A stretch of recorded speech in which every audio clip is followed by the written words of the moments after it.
Ladies and gentlemen of the jury, Mama, he's got a $150 gift card, and we're going to McDonald's. Those were the last words of 8-year-old Cherish Lily Periwinkle. Her mother. Innocent, trusting. She followed after that man. She walked to the front of the store. She walked out the front door of Walmart. She got into that van. And no one ever saw her alive again. He stole her from her mother. He took her for the purpose of satisfying his desires. For his pleasure. He took her where no one would see, no one would hear, and then he viciously raped her, sodomized her. He destroyed her sexual anatomy. And when he was done pleasuring himself, he looked at that child, and he knew she was a witness against him. And he made the conscious choice to end her life. He wrapped something around her neck. And for over 3 minutes, while she fought, while she struggled, while she suffered, he strangled the life from her body. And then he took her limp, lifeless body, trudged through the woods, waded through the water, and he tried to hide what he did. He stuffed that little girl's body under a log. He buried her under a tree branch and debris and asphalt. He tried to hide what he did. But ladies and gentlemen, today, in this courtroom, he cannot hide from you what he did.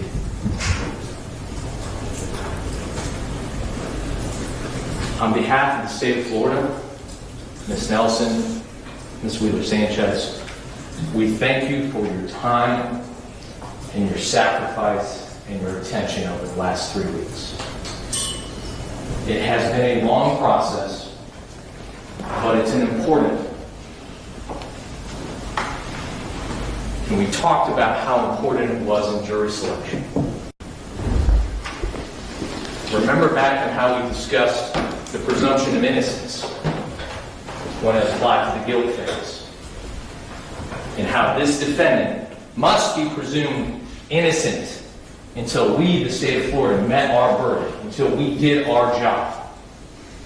And we proved to you that he was guilty of the crimes he was charged with. And much like that burden, we share a similar burden here today when it comes to the penalty phase. We discussed at length during jury selection that we needed you to come into this process with an open mind, that you could consider aggravation and weigh it and evaluate it and force us to prove that to you beyond a reasonable doubt. And consider mitigation and go through that weighing process. Much like he was presumed innocent, it didn't mean he was innocent. And much like you have to come into this process with an open mind, it does not mean that life is an appropriate punishment in this case. And you will make that determination by going through the legal process that the judge will describe to you. And we will talk about that now.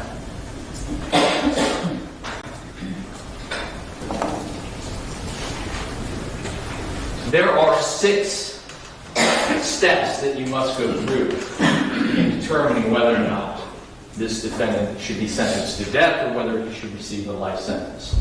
3 of which we bear the burden of. And if we don't get past step 3, you don't go any farther.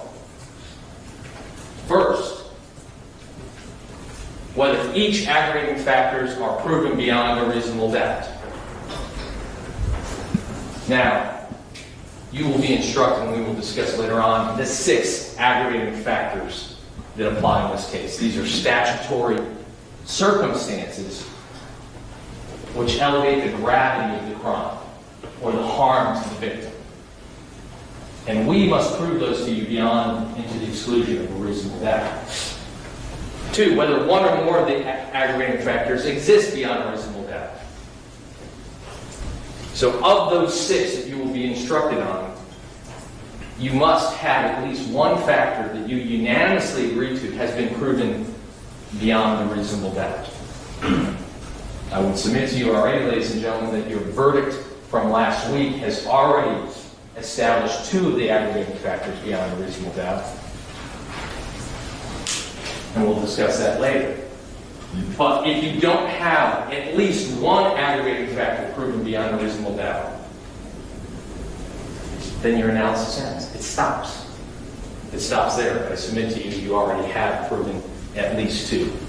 The 3rd step, whether an aggravating factor or factors found to exist beyond a reasonable doubt are sufficient to justify the imposition of the death penalty. So, going step by step, are there aggravating factors? Have they been proven beyond a reasonable doubt?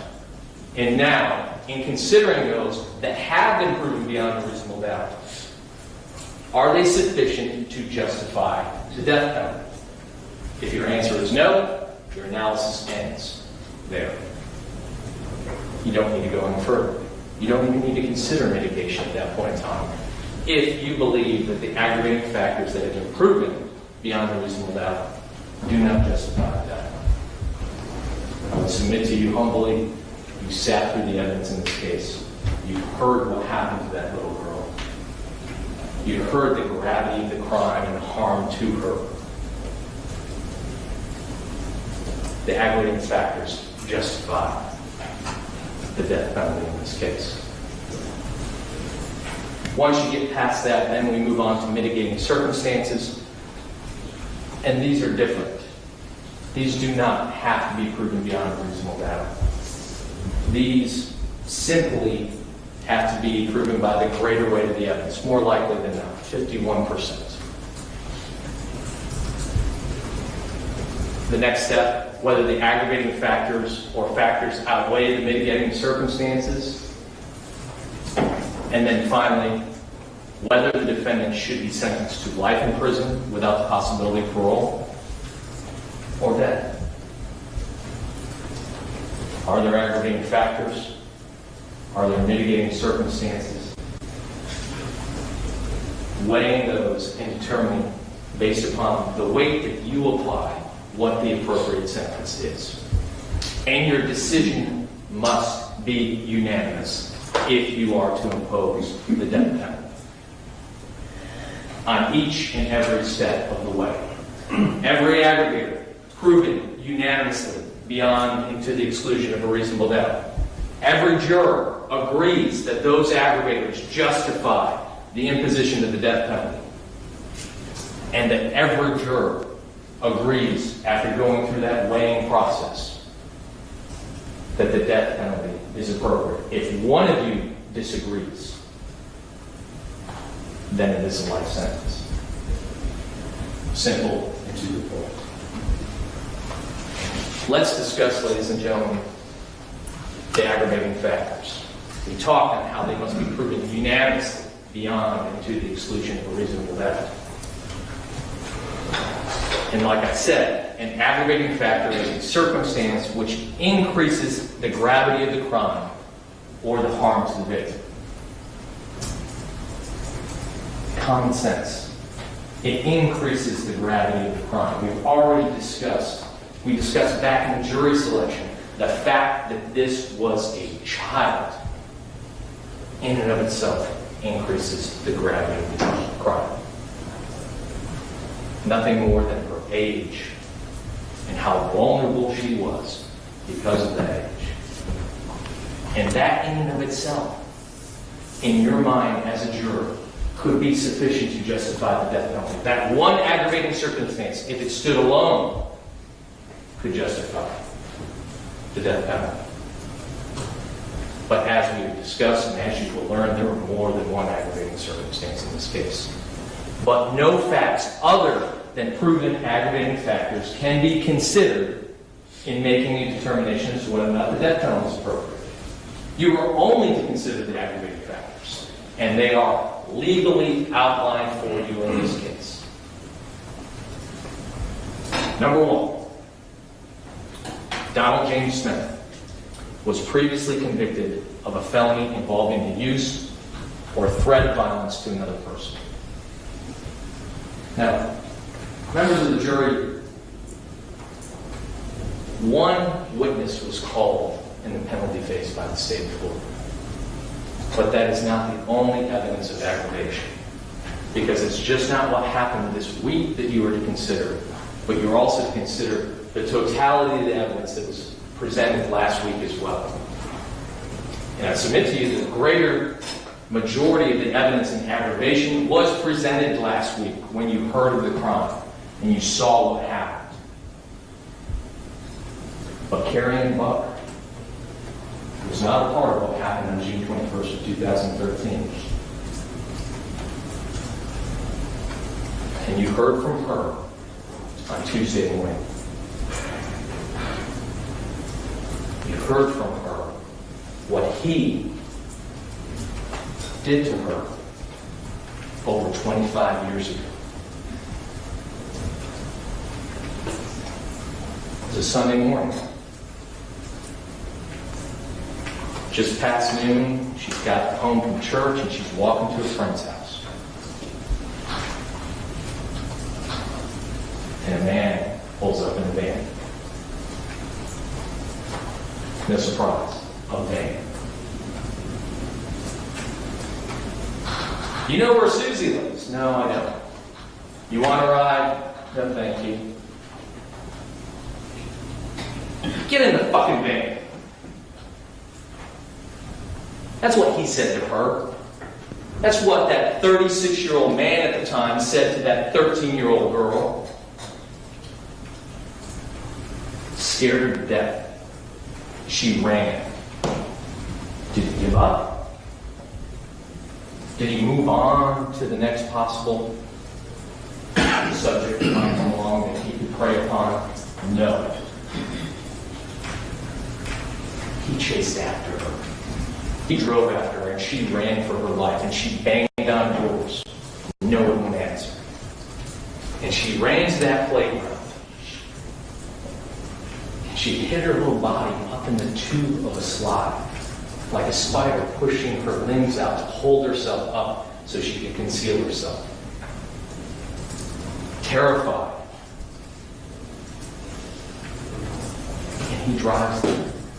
He gets out of the van. He looks for him and says, "Where are you, you little bitch? I'm going to find you." Thankfully, for carrying a buck, he gave up. He left. She ran for help. But it didn't end there. A week later, he's out front of her house in that van to the point where her and her mother go after him to get the tag number. And he saw her, and she saw him. And she described, he looked at him like he wanted to kill him. Over 25 years ago. But you saw the terror in that woman when she walked into the courtroom a quarter of a century later.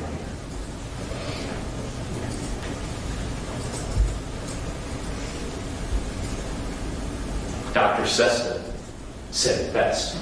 What was he going to do if he got her?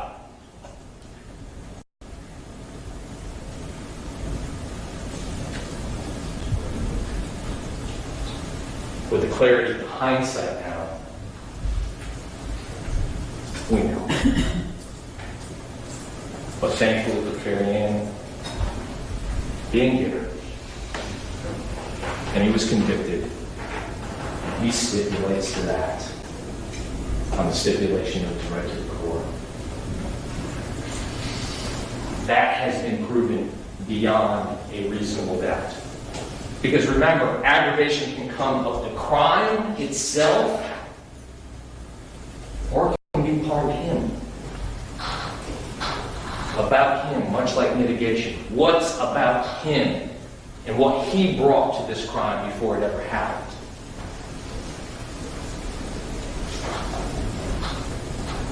"25 years ago, he tried to kidnap a little girl. In June of 2013, he accomplished what he sought out to do. And because of that, that is an aggravating factor in this case. And it has been proven to you beyond a reasonable doubt. And when you think about the gravity of that, how much weight that you as a juror place to that, it's enormous. The first-degree murder was committed while Donald James Smith was engaged in the commission of a kidnapping or a sexual battery. This is one of those factors that we discussed. You already made this decision last week. You made this decision. This defendant kidnapped that little girl. He took her for his pleasure and he raped her. Proven beyond a reasonable doubt in the verdicts last week. This should be easy to consider. I would ask you, though, to consider this fact in conjunction with another aggravating factor that we'll talk about later. Because the sexual battery and the felony murder goes to how heinous, how atrocious, and how cruel this crime was, and how much she suffered at the hands of that man. The murder was committed for the purpose of avoiding or preventing a lawful arrest. What does that mean? Getting rid of the witness. Silencing Cherish Periwinkle so she could not sit on that witness stand and point him out and say, "That's the man who raped me."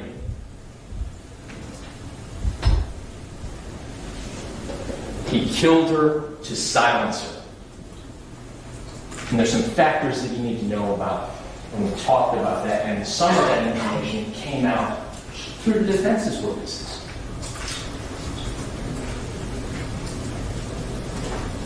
Remember back to what Mr. Boston said. He was going through the criminal history. One of the questions that I posed to him was, Mr. Boston, you reviewed the indictment in this case. Count 3 is sexual battery of a person under the age of 12, capital sexual battery. What's the punishment for that? Life in prison, without the possibility of parole. So even if he didn't kill her, he would be facing life in prison without the possibility of parole. So he killed her to silence her.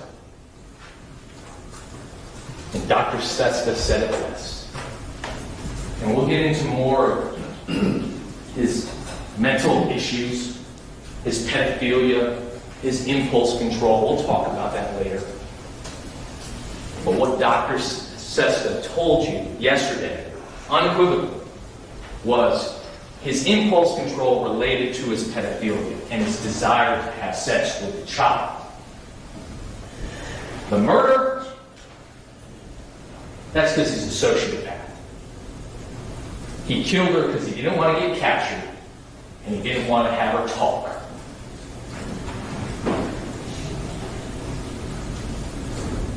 The impulse control was the rape. The murder was his conscious choice to eliminate a witness, to make sure Cherish didn't sit in that chair and point him out like Carrie and Buck did. Dr. Colino talked a little bit about rats and their ability to learn, and how his ability to learn from a bad experience is diminished. He learned from 1992.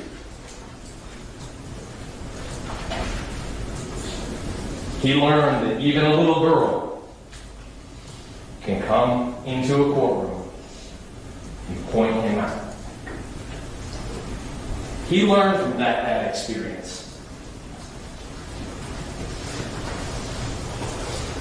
And he changed his ways to get away with what he did. He silenced that little girl to get away with the crime that he had committed. Yet again, that in and of itself carries with it enormous weight and gravity for you to consider. Yet another aggravating circumstance that has been proven beyond to the exclusion of a reasonable doubt. I briefly talked about this. The first-degree murder was especially heinous, atrocious, or cruel. Heinous means extremely wicked or shockingly evil. Atrocious means outrageously wicked and vile. Cruel means designed to inflict a high degree of pain with the utter indifference to or even enjoyment of the suffering of others. The kind of crime intended to be included as especially heinous, atrocious, and cruel is one accompanied by additional facts that show that the crime was conscienceless or pitiless and was unnecessarily torturous to Cherish Periwinkle. Let's talk about how she was killed. I want you to harken back to last week, and I want you to remember what Dr. Rao said. Remember what she told you. We went through the exercise in closing argument. 3 minutes at a minimum. He wrapped something around her neck, and he strangled her. And he choked every last breath out of her body to the point where her eyes bled. Her blood vessels in her face burst. In her larynx, in her voice box, burst. Her brain swelled. And every last second of those 3 minutes until she succumbed to that, she fought. She fought. She knew what was happening to her. She knew she was going to die. And she tried to fight it with every strength that she had, what she could. But it's just not how she died. The circumstances of the killing go beyond how he took her life. He stole her in the middle of the night from her mother. 8 years old, frightened, scared, alone.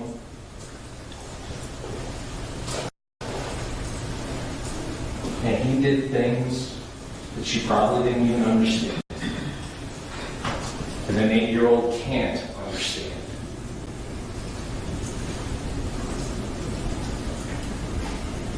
He stuck his penis in her mouth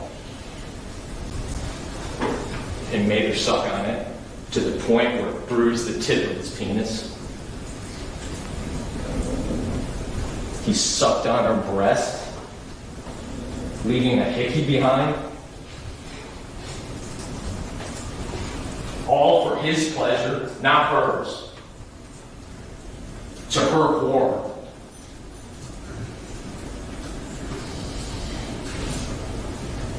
He raped her anally vaginally to the point it tore the flesh. In Dr. Rao's words, caused tremendous injury, suffering.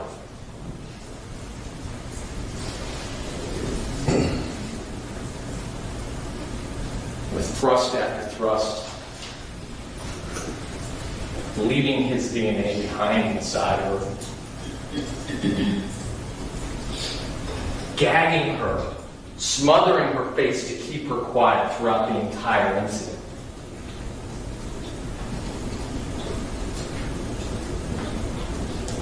Heinous, atrocious, and cruel. I think those words do not give justice to what happened to that little girl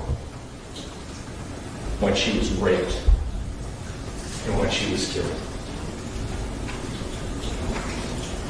Just how she died has such gravity and shows such harm to her that it cries out for the death penalty.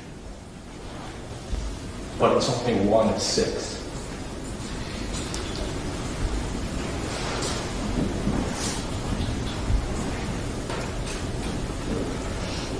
Cold, calculated, premeditated. The first-degree murder was committed in a cold, calculated, and premeditated manner without any legal pretense or moral or legal justification. Cold means the murder was the product of calm and cool reflection. Calculated means having a careful plan or prearranged design to commit the murder. The next portion of this instruction, which defines this, is what you all found last week, the definition of premeditation. And if you remember back in the verdict form, there were 2 ways. In addition to the felony murder, which you found this defendant guilty of, you also found, beyond a reasonable doubt, and indicated in the verdicts, the killing was premeditated. That's what this describes. However, in order for this aggravating circumstance to apply, a heightened level of premeditation demonstrated by a substantial period of reflection is required.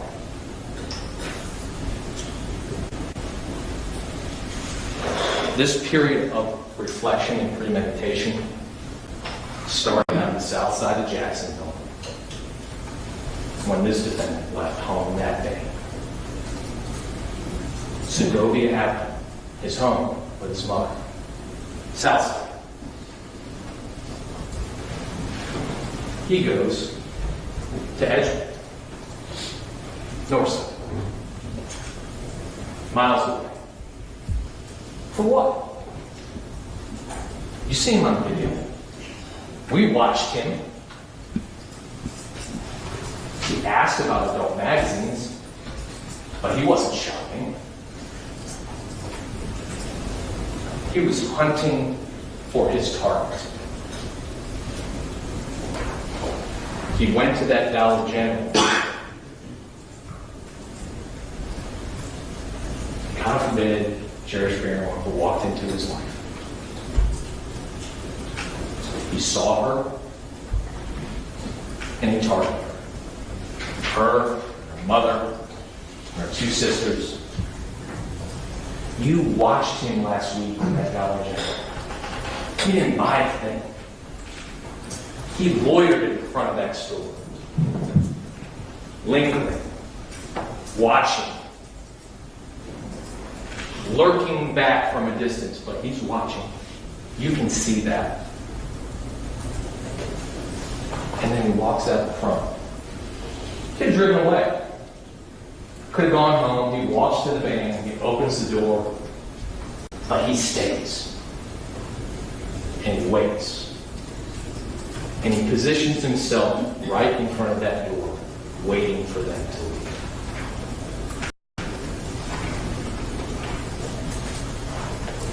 And when Rain Periwinkle and those girls walk out that door, he strikes. But this time, not like carrying him back. Not trying to grab him and her impulsively and throw her in the van and take her away. That's impulse control. Instead, he deceives. He plots. He lies. You look like you got your hands full there. I got some little ones myself at home. See, you couldn't afford that dress in there. Can I buy that for you? He's acting like a generous stranger. My wife, she's on the way. And she's got a $150 gift card in Walmart. And you can have it. You need it more than me. You can have that to buy stuff for your kids. Lie after lie after lie. There is no wife. You heard yesterday she wasn't even in the state of Florida, his ex-wife at the time. There was no gift card. Instead of grabbing them and throwing them in the van, he used that gift card. He used the appearance of being generous and charitable. And he took advantage of their need. And he gained their trust. He waited 20 minutes out front of that store before they even got into the van. All the time, thinking, reflecting, calculating. How am I going to do this? How am I going to do this?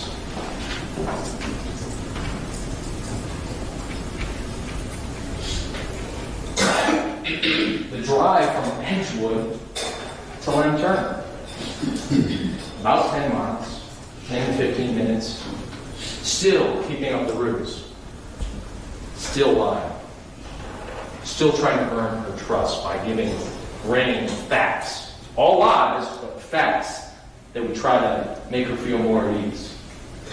He even told her, "You're safe. You're safe." Couldn't be further from the truth. And then he lets him out. They wait in that Walmart parking lot for his wife to come in the gold car.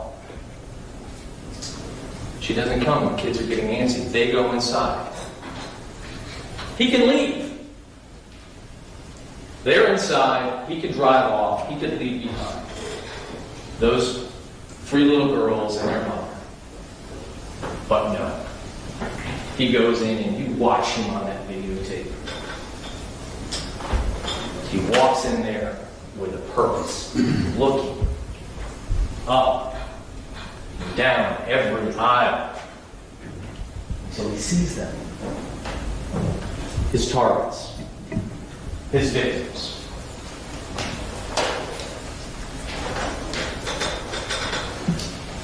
He shops with them for over an hour and a half, standing by, watching. He takes Cherish to the dressing room on more than one occasion. Impulsivity? Molest her there, grab her in the room, do something, grab her. Not impulsive, reflective, calculated. He waits. But he shows in his mind, through his actions, what's truly behind his eyes when he puts that robe in that shopping cart.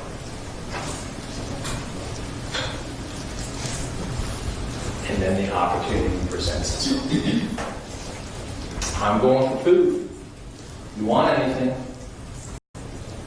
And those little girls haven't eaten all night, and Cherish is hungry, and she goes with them. And you see them sit there and wait at the front of the store. In front of the McDonald's, where you see the McDonald's employee mopping up. And he waits. And he says something to her. He turns, and walks out, and she follows after. And she gets in the van. But his calculations don't end there. In opening statement, Mr. Fletcher in the penalty phase said, "Well, it's Walmart. There's cameras everywhere." And he goes and introduces himself to total strangers with her in the van. Why? Because he had to keep her calm to get her away. They're still in the parking lot. It's a gold car. We're going for cheeseburgers. Follow us. The Rogers don't know what he's talking about. We know what he's talking about. Now, hearing the entire story, he's continuing this plan, this scheme to get her away, to get her alone. And then he drives out and disappears. And she disappears forever. This wasn't minutes. This wasn't a half hour. This is hours of reflection and planning to get what he wanted, to satisfy his desires. And he wasn't going to leave a witness behind. And so he choked her out for 3 minutes.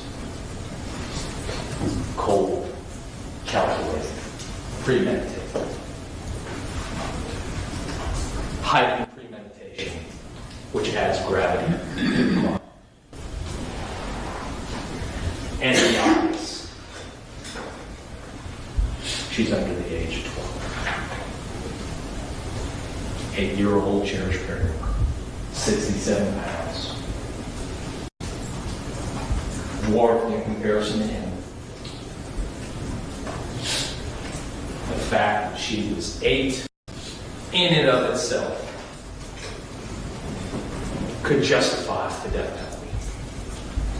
If you do unanimously find the existence of at least one aggravating factor, or that the aggravating factor or factors are sufficient to impose a sentence of death, not or, and, then you begin the mitigation process. So I want you to think about this. The way the law describes it, to even get to the point where you can address the mitigation, you need to find at least one aggravating factor proven beyond a reasonable doubt. And if only one is proven, and it justifies the death penalty, then you move on. We have 6 aggravating factors, all with such gravity and such weight that, again, it screams out for the death penalty. But you don't stop there, because you have to consider the mitigation. You have to go through the process and consider what mitigation is. Mitigating circumstance. And I want to discuss this a little bit because you will see in the verdict form a long list of what could, if you find it to be, what could be mitigating factors. And I emphasize that, what could be. A mitigating circumstance can be anything in the life of the defendant which may indicate the death penalty is not appropriate. It is not limited to the facts surrounding the crime. A mitigating circumstance may include any aspect of the defendant's character, background, or life, or any circumstance of the offense that may reasonably indicate that the death penalty is not an appropriate sentence in this case. Let me distinguish for a second the difference between facts and mitigating circumstances. Because throughout the course of this week, you heard a lot of facts. Simply because it's a fact that was established this week does not make it a mitigating circumstance. That is for you all to know. Because it's on that list that you are going to be presented with the verdict form, that doesn't mean it's a mitigating circumstance in this case. You make that determination. An example is this. The defendant's mother was 17 years old when she had the defendant. And he had a low birth weight. You're going to see that on the verdict. That's a fact. The state of Florida will not contest that. That is a fact that has been proven in this case. Beyond the greater weight of the evidence, we'd say it's been proven beyond any doubt. We're not contesting it. Is it mitigation? Is that something that indicates that the death penalty is not appropriate? Is it an aspect of the defendant's character, background, or life, or circumstance that says that a sentence other than the death penalty is appropriate? His mom had him when she was 17 years old. I would submit to you that that's a fact, but it's not a mitigating circumstance. And you are going to see a long list of facts. You may consider some mitigation. You may consider some simply to be that, just facts. And it is you, the jury, who determine those facts and determine whether or not it's mitigation and that it's been proven to the greater weight of the evidence. But again, simply because mitigation does not exist, that doesn't mean that the death penalty is not appropriate. And we'll talk a little bit later about the weighing analysis that you have to go through. But that's what a mitigating circumstance is. Before we discuss the weighing process, I want to discuss some of the evidence that was presented during the course of this week. Evidence of facts. You heard experts, you heard doctors. Is this mitigation? How do we characterize these witnesses? And I'd like to read you again, and this is a specific instruction as to how you weigh the evidence and evaluate a witness's testimony, because I think it's very important to revisit. And these are the rules that the judge will tell you on how you can evaluate a witness's testimony. Did the witness seem to have an opportunity to see and know the things about which the witness testified? Did the witness seem to have an accurate memory? Was the witness honest and straightforward in answering the attorney's questions?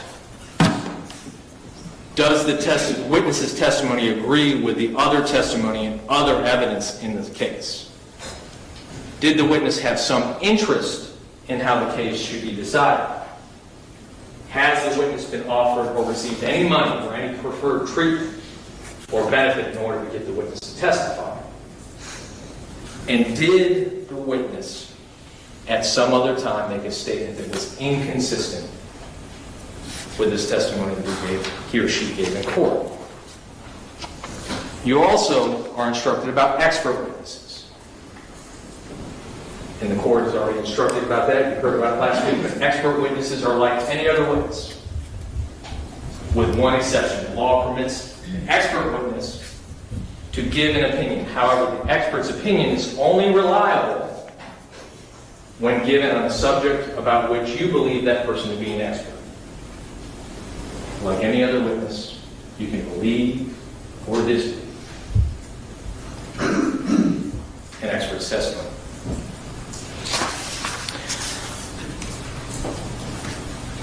I put the witnesses that we heard from this week in the defense into two categories.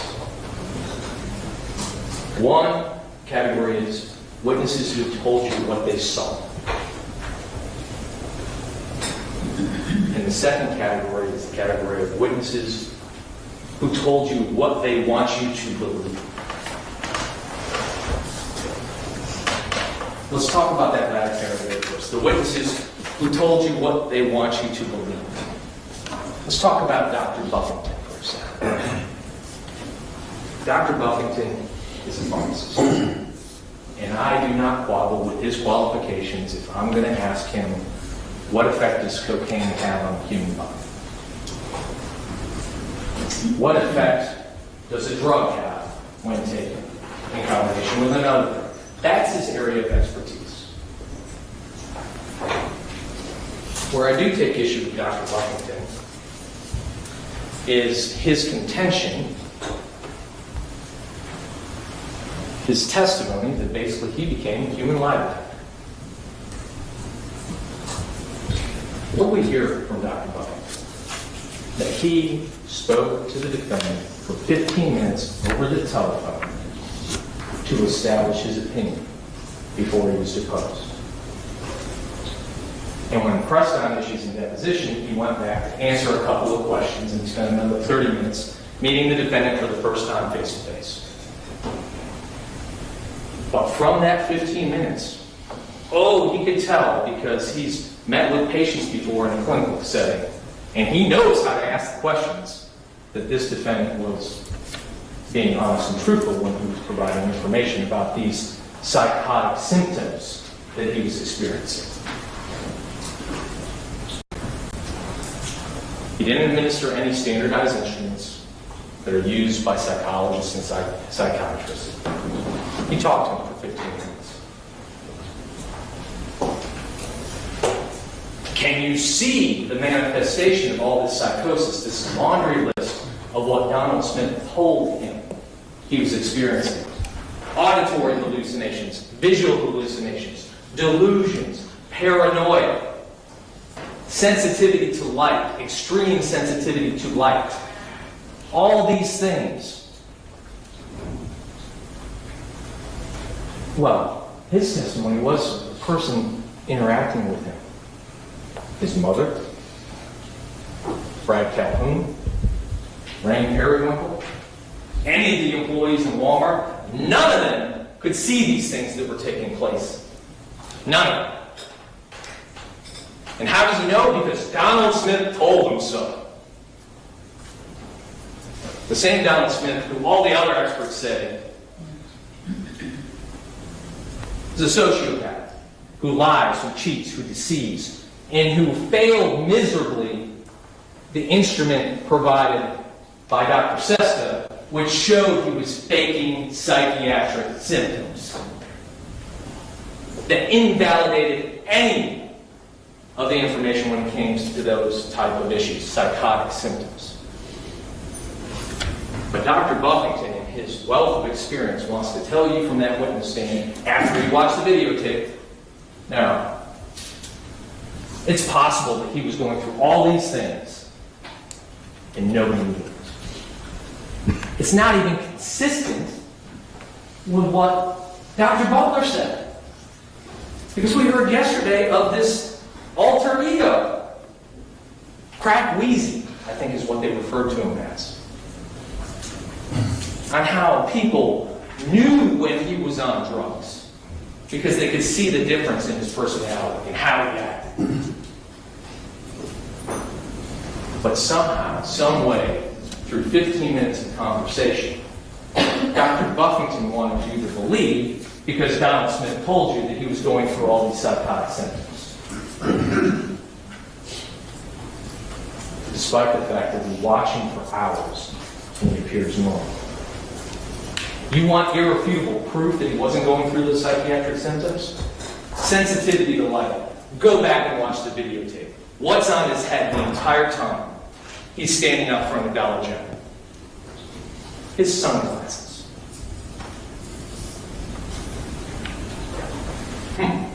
Extreme sensitivity to light. But he doesn't bother to take his sunglasses and put them over his eyes when he's standing up front, waiting to strike on that young girl. Dr. Buffington knows his stuff when it comes to pharmacology, but he wants you to believe what your common sense and even the defense-owned experts who were later called will tell you is not true.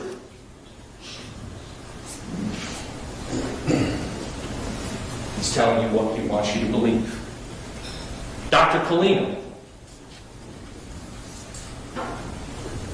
Dr. Colino, I guess, changes his testimony depending on whether or not he's got the flu. Which I caution you, because one of the first things he said when he got on the witness stand was, "I'm sorry, I'm a little under the weather, I'm getting over the flu."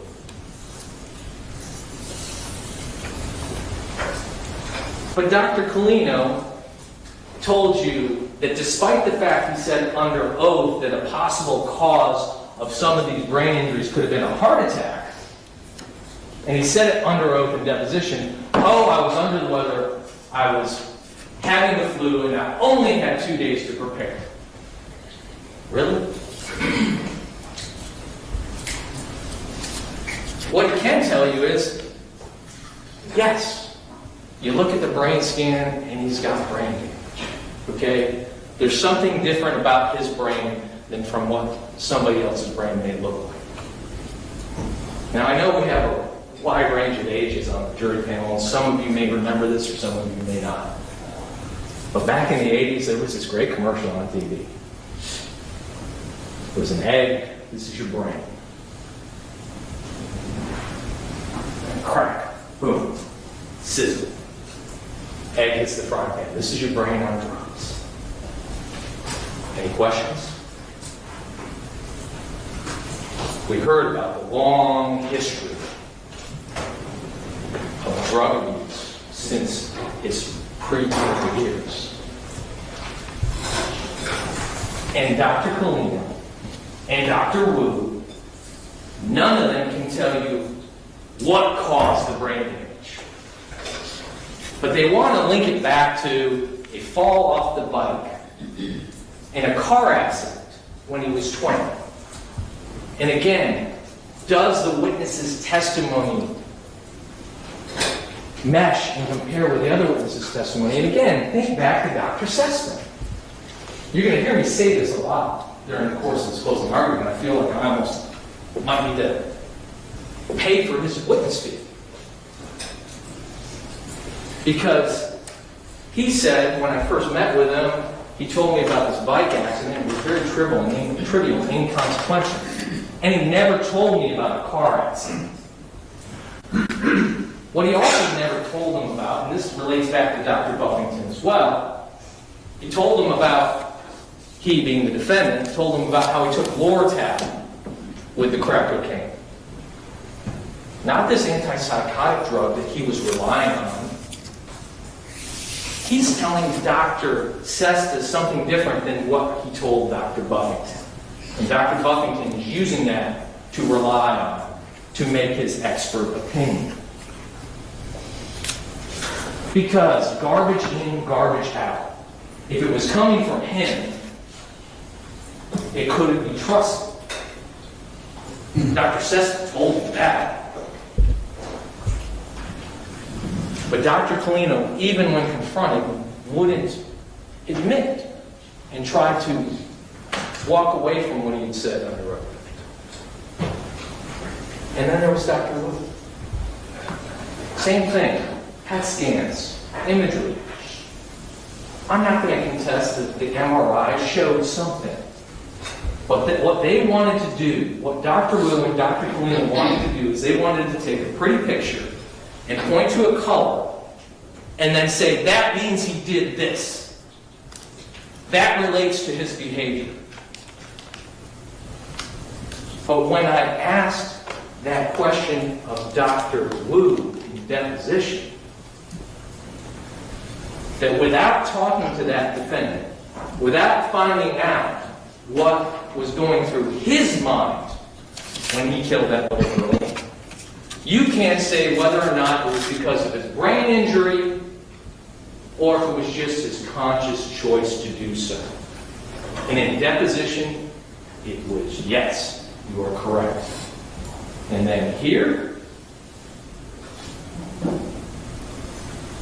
not so straightforward. He had to be pressed.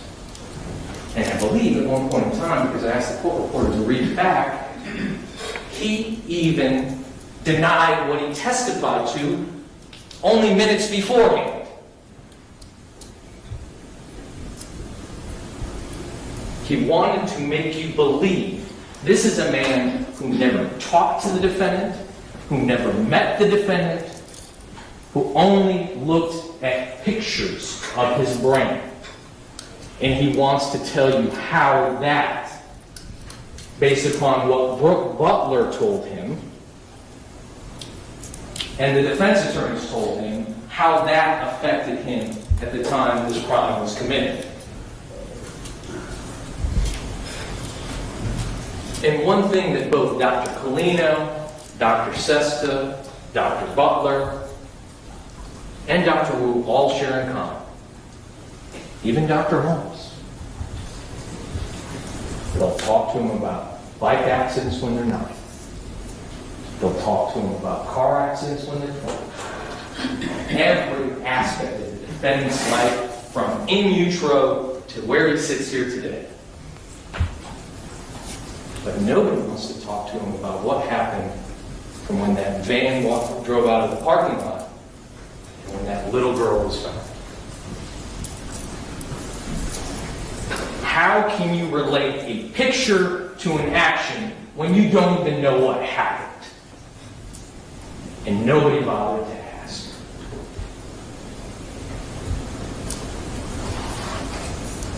Dr. Buffington wanted to say, oh, well, he didn't have a good memory, and it was a snapshot memory, this, that, and the other. We must have got one heck of a snapshot, because 2 years later, he had no problem describing that little girl's anatomy to a fellow prisoner.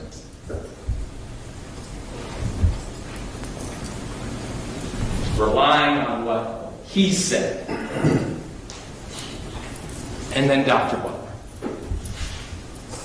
What did she want you to believe?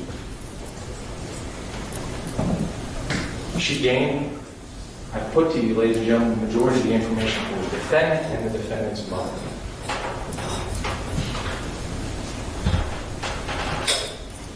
She relied on what he said. She relied on what she said. But when confronted about, well, she didn't talk about physical abuse with Clifford Smith 6 days after the homicide when she gave a sworn statement to the state attorney's office. Well, then Dr. Butler wants to interpret. She said she was researching facts, but what she was really doing was she was taking facts and interpreting them and then giving them to you. The example. Clifford Smith physically abused Donovan Smith.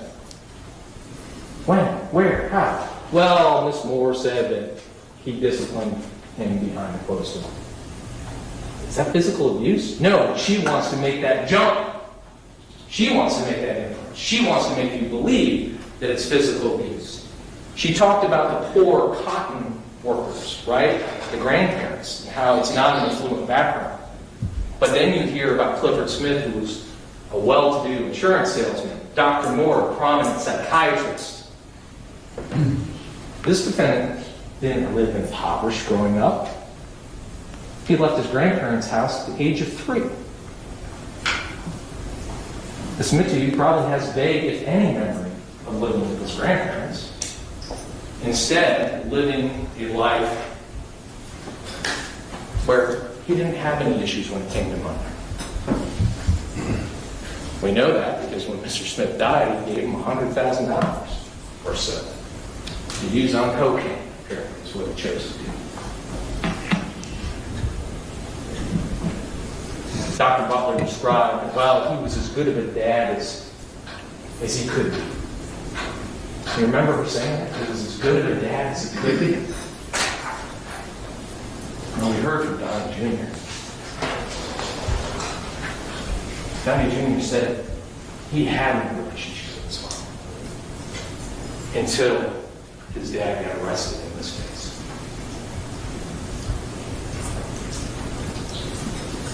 They want to rely on what the defendant was telling them to reach conclusions so that they can present that as mitigation to explain his actions without actually asking what he did. Why did you do it? Impulse control. Oh, there you go. Low impulse control. That's what happened in this case. That explains it all. I submit to you, ladies and gentlemen. Now the witnesses that you heard from this week that actually testified to what they saw. The first of which is Donnie Jr.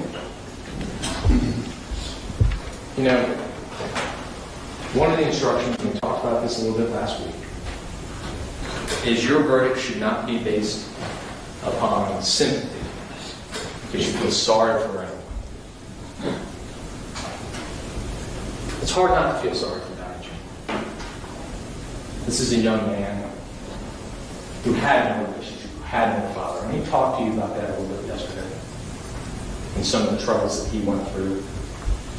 And I'm happy for him that he's tried to rekindle with some relationship with forgiving his dad, and they talk now. And I understand that, this decision that you're making, the recommendations to the death penalty, ultimately could mean that Donnie Jr. will lose his car. It's not pleasant to think about, but your decision should not be based upon sympathy. The same way your decision should not be based that you should impose the death penalty because of how you feel for Rain Periwinkle and the sorrow that you feel for her. This needs to be a legal decision. And I submit to you, ladies and gentlemen, that when you consider the testimony of Don Jr., there was nothing mitigating about it.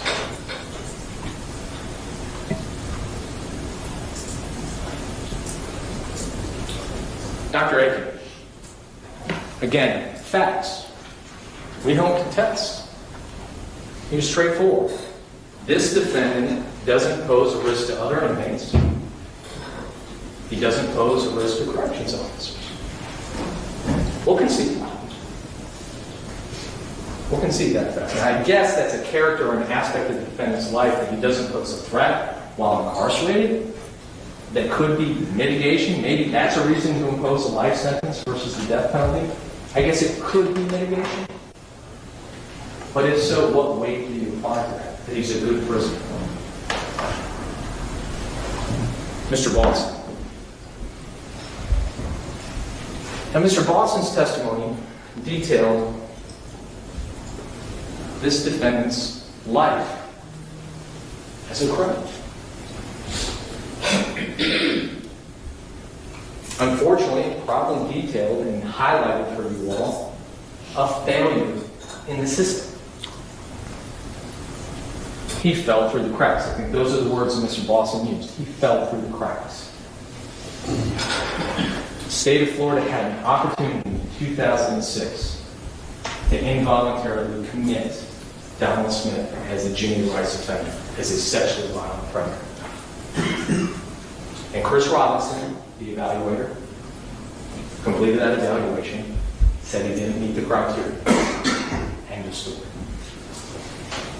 Hindsight being 2020, we all know that that was probably a grave mistake. But why does that have anything to do with the defendant's character, background, or life that would suggest that imposition of a life sentence instead of a death sentence is appropriate? That he slipped through the cracks? That he got away with other crimes? That he got 4 years instead of 30 on a DSP? It's not mitigation. It's not mitigating to who he is or the character of the crime. It might be an indictment on the criminal justice system that he fell through the cracks, but it's not mitigating to Donald Smith. But again, relate back to what Mr. Boston told us on cross-examination. And again, this relates to the aggravating circumstance of elimination of a witness. That then relates back to what Dr. Seth told us. This defendant, as to count 3 of the indictment, was facing mandatory life in prison, even if he didn't kill her.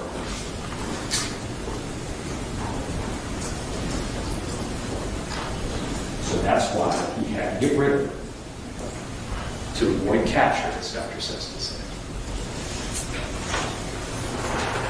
Dr. Holmes, I think she details pretty extensively his treatment, his commitments, his criminal history. And I think in her words, not ours, there was nothing mitigating about what he did or who he is. Now, and she describes him as one of the most violent sex offenders she's ever met. I don't see that as being an aspect of the defendant's character or background or life that would suggest that the imposition of a life sentence is more appropriate than a death sentence. Then there's Dr. Sesto. Dr. Sesto was frank, he was blunt, he was honest. He says, listen, there's something wrong with you up here. My neurological testing showed it.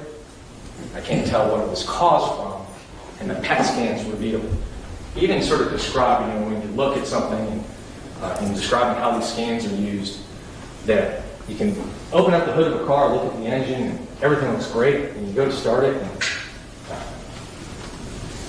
I'll sort of argue with you, ladies and gentlemen, that you also can open up the hood of the car, and it's this rusty, beat up, dusty, dirty engine. But it kicks over and purrs like a kitten in an instant. Again, we are not contesting the fact that somehow, some way, at some point in time during his life, he may have sustained brain damage or some sort of injury to his brain. How, to what extent, how it affected his impulse control. Nobody asked him about it when it came to this offense. But what else did Dr. Sesto tell us? We heard with Dr. Colino and Dr. Wu, CTE, right? The first person who spent the most time, who talked with him the most, sat up there and said, this is CTE. I don't see the repeated trauma to the brain required for CTE. I see a bike accident, and that's it, because he wasn't even told about the car accident. He ruled out CTE, despite what Dr. Wu and Dr. Colino had said. And what does he say about his impulse control? And this is vitally important. His impulse control related to his deviant sexual desires and his cocaine addiction. He described it as he couldn't hit brakes.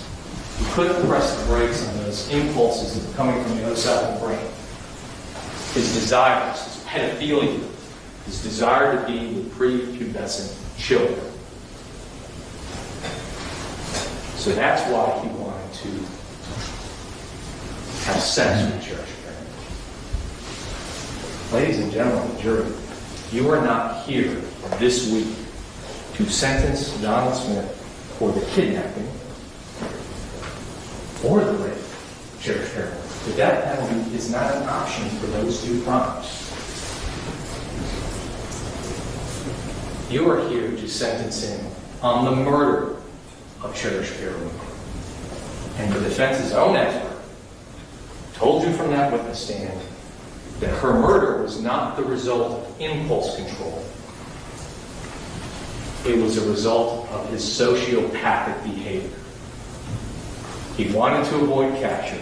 He didn't want to get caught, so he killed her. That's not impulse control. That's calculation. That's forethought. That's premeditation. Like I said earlier, impulse control, you grab her and throw her in the van. Impulse control, while you're standing out front of the dressing room, you're standing and groping. It's not standing by, waiting, calm, calculating, an opportunity to strike. That's not impulse control. That's premeditation. That's first-degree murder. Let's talk a little bit about the weighing of the mitigating circumstances. Your decision regarding the appropriate sentence should be based upon aggravating factors and the established mitigating circumstances that have been presented to you during these proceedings.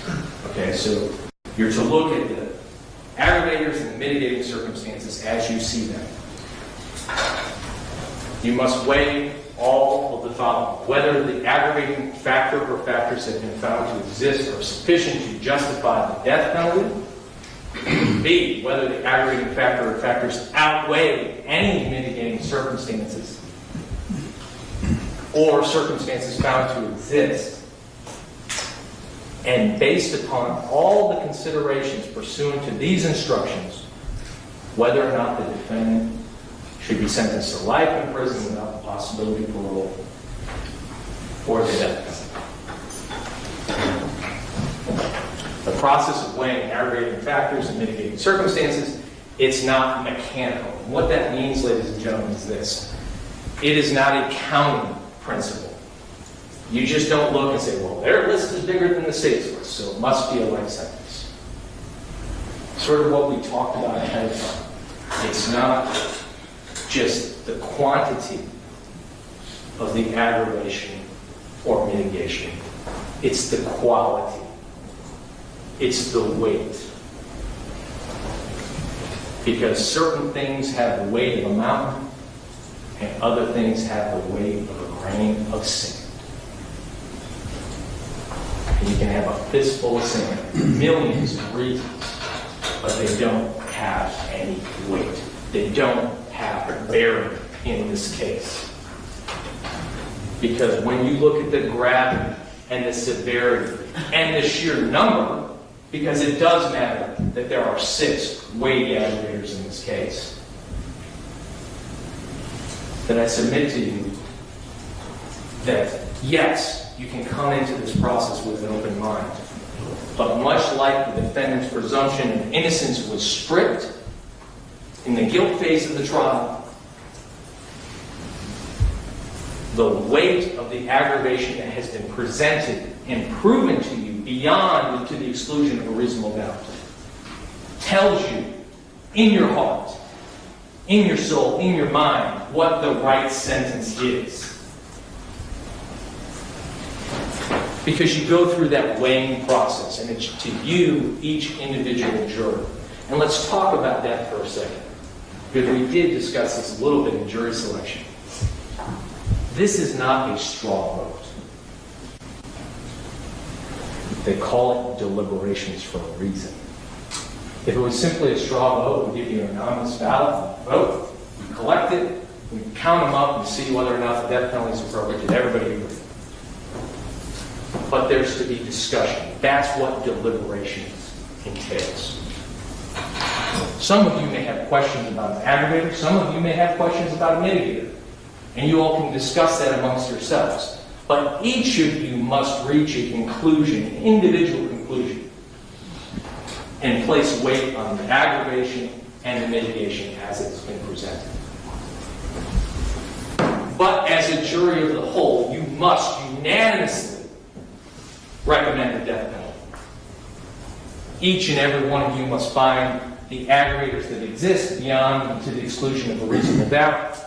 You must find that they are sufficient to justify the imposition of the death penalty, and then you must go through that weighing analysis and find that the aggravation outweighs any and all mitigation that was presented, and that the death penalty is the appropriate sentence. That is the process you go through with that. And you will see the verdict forms, and you will have to check unanimously each and every one of the aggravators that you as a jury, as a whole, find have been proven beyond a reasonable doubt. And then you will hearken to your verdict and say, yes, the aggravation is sufficient to support the imposition of the death penalty. Because if you do not, then you don't even need to consider the mitigation. You don't even need to go to that next step. And then you go through each and every one of the facts that have been presented to you here today and throughout the course of this week. And I call them facts because I leave it to you. It is your choice. It is your decision to determine what is mitigation and what is not. The defendant is 61 years of age. That is a fact, and you can consider it potentially as mitigation. But it's your choice as to whether or not that mitigates what he did in this case. That is your choice as a juror. And then on the verdict form, you will show a vote we find that this mitigation exists, and it can be 1 to 11, or we can find that it does not exist, 12-0, whatever it may be. You do not need to agree on the mitigation. That is something that you all can disagree on, as long as it's been established by the greater weight of the evidence to be mitigation. But when you weigh that mitigation, in comparison to the aggravating factors in this case, I submit to you that your decision should be clear. Your decision should be unwavering. And that's the process that we just talked about. It is each and every one of yours right to give whatever weight you desire. But to impose that death penalty, you must be unanimous. Now, I suspect at some point in time when Ms. Schlax is talking to you,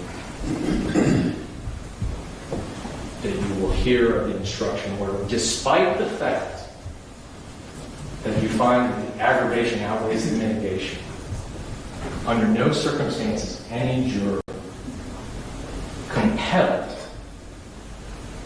to impose the death penalty. It's your right as a juror to show mercy. That is your right. But I submit to you, ladies and gentlemen, based upon what you have heard and what you have seen during the course of this trial, Donald Smith is not deserving of your mercy.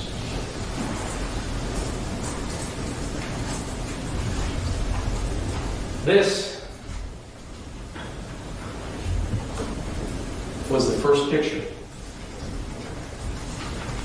in this trial that you saw of Cherish Periwinkle.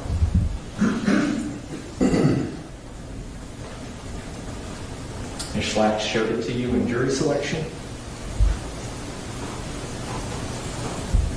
This picture of this beautiful, innocent 8-year-old.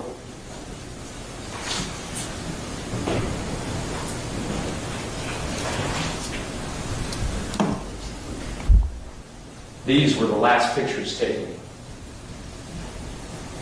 of Cherish Periwinkle. Her body stuffed under a log by this defendant. Her bruised and battered face, blood in her eyes.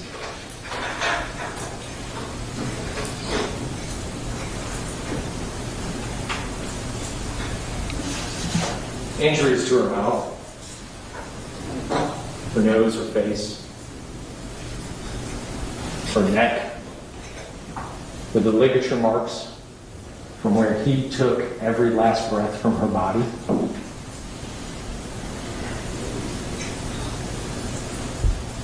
The force used so great that her gums bled. Her skin on her face and nostrils tore when he was gagging her.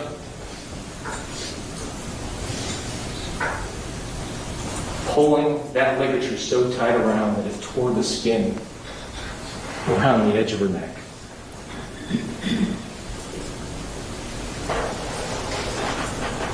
That is what he did.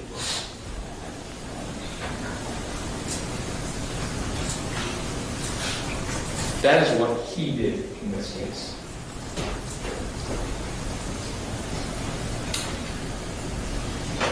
Ladies and gentlemen of the jury, I have had this case for the last 4.5 years. And after closing arguments, this case will be yours. And I trust that you will do what is lawful, what is appropriate, what is just in this case. The death penalty is appropriate. The death penalty is just. And the death penalty is what he deserves for what he did to that little girl.